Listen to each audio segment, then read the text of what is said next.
We are still in chapter 5, and this is lecture 2 on consequentialist approaches to ethics. So, in the last lecture, we brought up two competing types of consequentialism. There's utilitarianism and there's ethical egoism. Last lecture, we dug into ethical egoism and we looked at one version of ethical egoism called libertarianism. For this lecture, we are going to focus on utilitarianism. And that is both egoism and utilitarianism are both consequentialist theories. So it's just important to keep that in mind. Consequentialism is like the broad umbrella, and underneath consequentialism, you have utilitarianism and ethical egoism. And utilitarianism was started by a guy named Jeremy Bentham. At least he's considered the father of utilitarianism. If you look at philosophers before Jeremy Bentham, there were certainly other thinkers that noted the importance of pain versus pleasure, which we're going to be digging into here in a moment. But he's considered the father of utilitarianism. So Bentham, the picture that you see on your screen is a picture of Bentham's actual body, and his actual head is between his feet. Bentham started the University of Oxford at age 12. So you see his dates. He lived between 1748 and 1832. He was an exceptional student. He graduated and went to law school at age 15, completed his bar exam at the age of 19, but he never actually practiced law. He was known more for his philosophy and his approach to ethics than anything else. And after he died, he asked a question that was consistent with the utilitarian principle. And that question is, how can I maximize happiness in my death? So the utilitarian principle is whatever's good is that which contributes to the greatest amount of happiness for the greatest amount of people. That's the utilitarian principle. Well, his answer to how we maximize happiness was to preserve his body and put it on display at the University College of London. I don't know how he reasoned to that from the utilitarian principle, but he became convinced of that, and that's why we have his body on display today. This is a picture close up of his actual head. So the principle of utilitarianism is that principle, in Bentham's words, which approves or disapproves of every action whatsoever according to the tendency which it appears to augment or diminish the happiness of the party whose interest is in question. That's where the utilitarian principle starts. And so Bentham writes that nature has placed in mankind, placed him under the government of two sovereign masters. And those two sovereign masters are pain and pleasure. And it's for them alone to point out what we ought to do. Now, Bentham argued this because he couldn't imagine any other governing principle. So think about all the things that we think about when we think about ethics. Why do we consider some things to be right and other things to be wrong? Bentham is arguing that when you dig down to the bottom of all of our moral reasoning, really what we're debating is, does this cause pain or does this cause pleasure? If it causes pain, we consider that to be immoral. If it causes pleasure, we should consider that to be moral. Now, for many of you at this point, maybe there's something that's common sense about this, but for many, you would hear this right away and you think, well, that doesn't sound quite right, because certainly there would be some things that I would engage in that maybe it causes me pleasure, but we would consider that to be evil. And likewise, we might say there are some things in life that causes me pain, but even if it causes me a little bit of pain, maybe that leads to a greater good, and so we should consider that to be good. Well, Bentham thought about all of this, and he developed what he called a pain-pleasure calculus. So Bentham wanted to be very precise in his moral reasoning. He wanted to think of ethics sort of like a science. Now, I should pause before continuing at this point and just say that later utilitarians would not necessarily sign up for what Bentham is promoting at this point. John Stuart Mill, for example, was a student of Jeremy Bentham, and he agreed with the utilitarian principle, but he rejected this pain pleasure calculus. He didn't think of ethics as a science, but he thought of it more as kind of the qualities of life more than a scientific measurement of pain versus pleasure. But Bentham wants to be precise. And when he thinks about maximizing happiness or pleasure over pain, he says there are several things that we have to factor into this equation. There is the intensity of pleasure versus pain. Some of the pain that we feel can be very intense. For example, when I step on the Legos that my kids leave out on the floor, that's an intense sort of pain. But there are also pains that are a little bit more dull than that. And the same can be said with pleasure. But we also have to factor in the duration of the pain versus pleasure. So there are some pain and pleasures that are very short, and there are some that can last for a long period of time. And so whenever you're factoring in Jeremy Bentham's utilitarian principle, you have to think about all of these factors. There's also the certainty versus uncertainty, because remember, this is a consequentialist way to reason. So when you're about to engage in any activity, there are some activities that you can engage in where you're certain of the result, or maybe you're more certain of the result than not. And so if you know this activity is going to lead to pain, you probably shouldn't engage in it. But it might be kind of like a 50-50 thing. Like, well, I can engage in this action and I don't know exactly what the result is going to be. That needs to factor into your equation when you're thinking through this. There's also the closeness versus the remoteness of the effects of the action. So one of the things that's interesting about Bentham is he actually argued that we should give greater preference to those closest to us. Not all utilitarians agree with this, but this was just the way that Bentham argued. So if I maximize pleasure for those who are closest to me, like in my community, and that causes pain for someone in a more distant community, I should give more preference to those who are closer in proximity than those who are further away.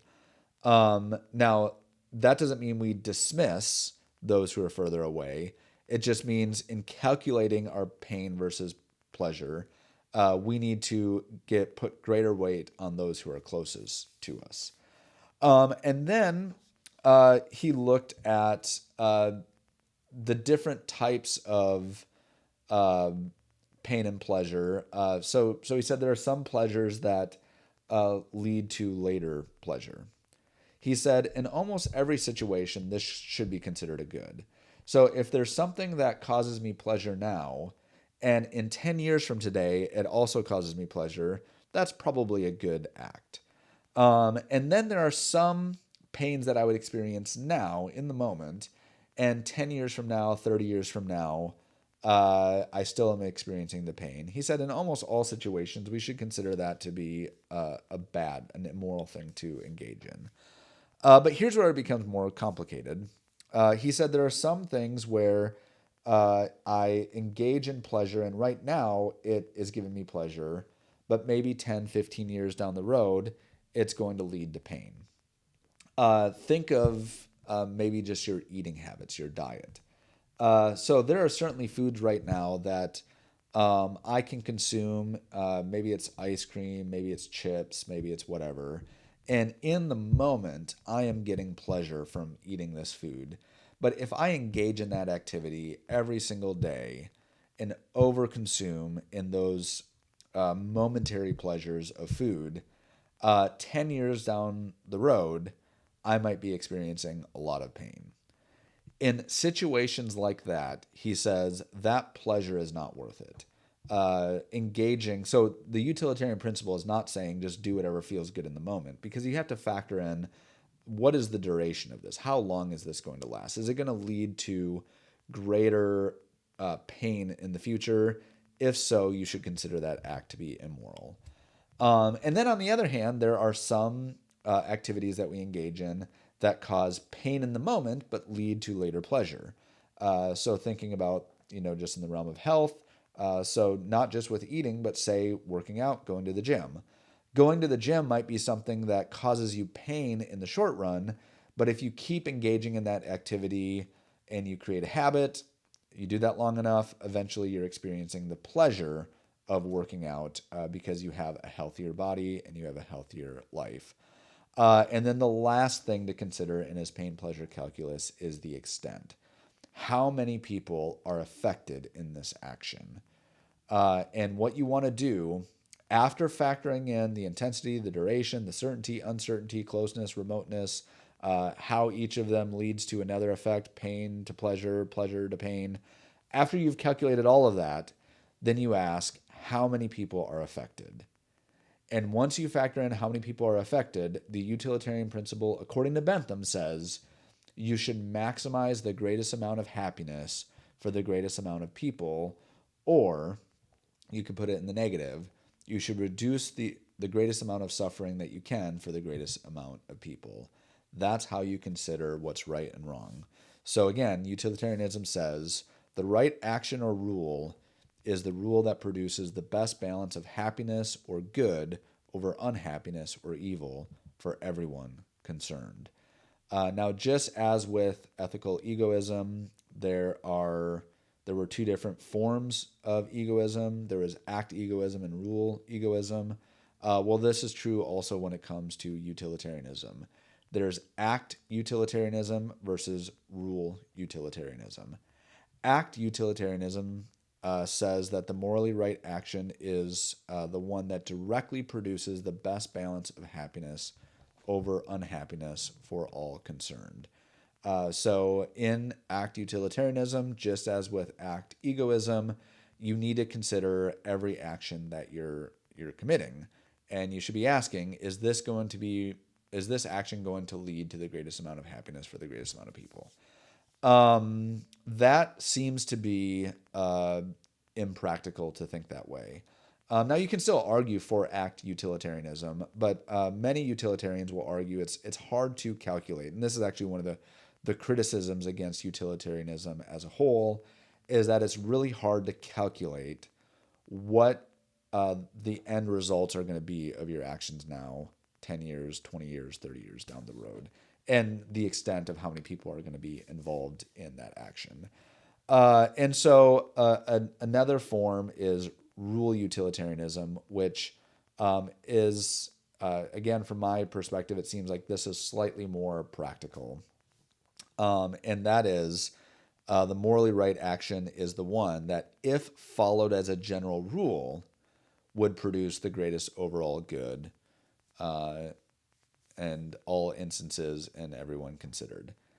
And so for rule utilitarianism, what you're trying to do is you start with the utilitarian principle and you try to establish some rules or guidelines or laws that, if for the most part people followed these rules or laws, things would be better than if they didn't follow those rules and laws.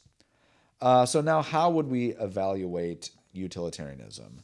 Well, we'll go back to our criterion that we looked at in our previous lecture. So criterion 1, is this principle consistent with our considered moral judgments? Perhaps the most serious problem with utilitarianism is that it's in conflict with, again, you have to think about different situations here, but it's in conflict with many common sense views of justice. So when we were looking at the trolley problem, should you save 5 people or one person on the track? Well, in that scenario, most people almost instinctively will think like a utilitarian on first thought. Now, when they start reflecting, maybe they start to change their views. But utilitarianism makes sense, at least, in that initial consideration. But now if you change the scenario slightly and you have, say, somebody who's standing on a bridge over a trolley, and you can push the guy off the bridge. And if you push the guy off the bridge, it's going to stop the trolley cart and it's going to save 5 lives that way. Well, in that scenario, most people think, well, utilitarianism doesn't seem to make sense there.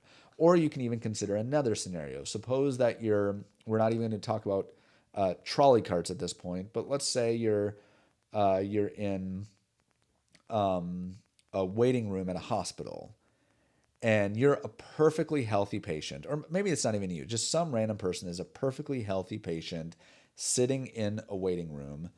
And in the hospital, there are 5 sick patients that are going to die. Each of them have families. Each of their families are going to experience suffering if those patients die. And the one healthy patient has a perfectly healthy body. He has all the organs necessary to save all 5 of the people who are currently in the hospital. And if you just harvest the organs from this healthy person, you can save 5 lives.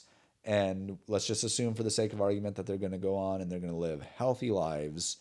And it's going to promote the greatest amount of happiness for the greatest amount of people. Well, most people hear that and they think, well, that is insane. That violates our sense of justice. You should not be able to be at risk anytime you go into a waiting room to have your organs harvest for the greater good. Now, utilitarians obviously have responses to these thought experiments. But anytime you're evaluating these principles, you want to consider, are there situations where this principle doesn't hold?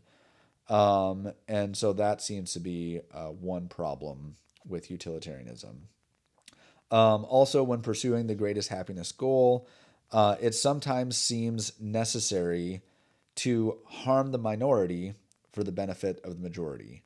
Well, when you say that, again, our whole idea of justice comes into mind. Like, do we want to harm the minority for the benefit of the majority? That doesn't sound right. And to act unjustly against one in order to secure the happiness of many. There are just too many situations where you can think of where that just seems to violate what we consider to be good moral judgments. And then justice, when we think about what justice is, doesn't it require equal treatment of persons? Utilitarianism, you can make an argument, violates that. Well, what about criterion 2? Is it consistent with our moral experiences? Well, in many cases, it seems like it could be consistent with our moral experiences. But when you go through those different thought experiments, you can find situations where it violates it. Is it useful for moral problem solving? Well, here's again where it's important to distinguish between act utilitarianism and rule utilitarianism. I think act utilitarianism, just as with act egoism, is impractical. It's hard to know fully what the results of our actions are going to be in the moment. And so act utilitarianism seems to have what's called a no rest problem. It requires that in all of our actions, we always try to maximize utility, everyone considered. And that just becomes a difficult thing to do. And so that's how you would analyze the utilitarian principle. As I said in the last lecture, make sure you read the chapter. I'm not covering absolutely everything. Notably, I did not cover social contract theory in this lecture, so make sure you read up on that. And I didn't consider Hobbes' perspective, so make sure that you read about Hobbes in the chapter this week. Then other than that, you should have everything that you need to be successful on your reading quiz.